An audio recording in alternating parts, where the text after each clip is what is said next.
So does habit change hinder the return to work? I want you to imagine something. Picture the scene. It's 11 a.m. It's the 28th of December. You've been off work for a good few days now and you've still got your dressing gown on. And you're actually about to tuck into a box of leftover Quality Street from Christmas Day. And you're even contemplating a glass of Bucks Fizz with your lunch. Okay, so what I've just said is a bit of an exaggeration, but I'm sure you've noticed how easy it is for your daily habits to change over the festive period, and maybe other holidays when you don't have to get up and go to work. And that's usually just a 1 to 2 week holiday for most people over Christmas. And maybe their summer holiday might just be 2 weeks. So imagine if your habits can change quite a lot over just 1 week or 2 weeks, imagine how much your habits could potentially change over 4 weeks, 6 weeks, 12 weeks, because these are the periods that some people are off work for. So it's quite possible the habits could change quite a lot. Now our habits are quite malleable to change, especially when our environment changes. Have you ever heard of this 21-day habit rule? The idea that it takes 21 days to change a habit. Well, that idea isn't actually backed up by science, but the idea behind it is if you do something every day for 21 days, it becomes a habit. But as I said, it's not really backed up by reliable science, and it's more likely 6 to 12 weeks over that sort of time when your habits will really start to change. But specific timings aside, we do know for sure that the longer you perform a behavior for, the more ingrained it tends to become. Now, many daily habits are things we do because we have to do them, not because we like them. Take, getting up early for work, commuting to work. These aren't things we for the most part enjoy, but we do them because we have to. So almost like forced habits.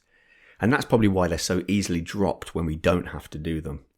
So could this change of habits over time be a contributing factor in why so many people fail to return to work?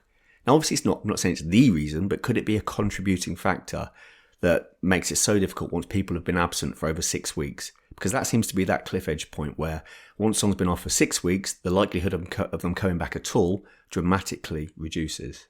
So logically, it makes sense, because as I said a minute ago, the longer someone's off, the more time they have for their work-based habits to begin to fade, such as bedtimes, waking times, and doing planning and stuff, with the result being that returning to work then becomes more uncomfortable.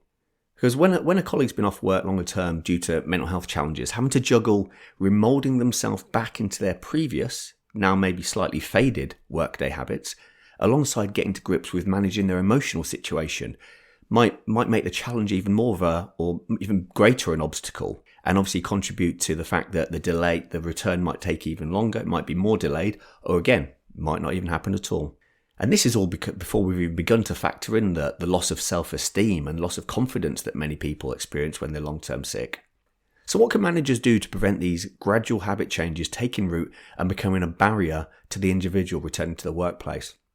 Well, many might suggest adding those work elements back into the individual's day as close to the return as possible. But why wait until we get into that point where they're about to return? Because again, that might not actually happen. So why let those habits even fade in the first place? We know that structure, social contact and achievement are essential ingredients for our well-being. So why not support the team member to maintain them from the very start, rather than try to reintroduce them? Because it's a lot easier to maintain what's there than it is to reintroduce what's faded. Bedtimes, waking times, doing small amounts of work at home, attending online meetings, they're the sort of things that managers can encourage and support when someone's absent from work. That way, some form of normalcy of routine is maintained, and then when the return does begin, it doesn't feel like too much of a cold shower for the individual. They're already used to those habits because they've maintained them, rather than having to reintroduce them. So the trick is to maintain as much as possible of what might end up feeling alien across those weeks at home while the person's off. So just to recap then, our habits are really malleable. They're very, very malleable to change. We've all seen how easy it is for our daily routines to go out the window, even just a few days into the Christmas holidays, or if we're on our summer holidays.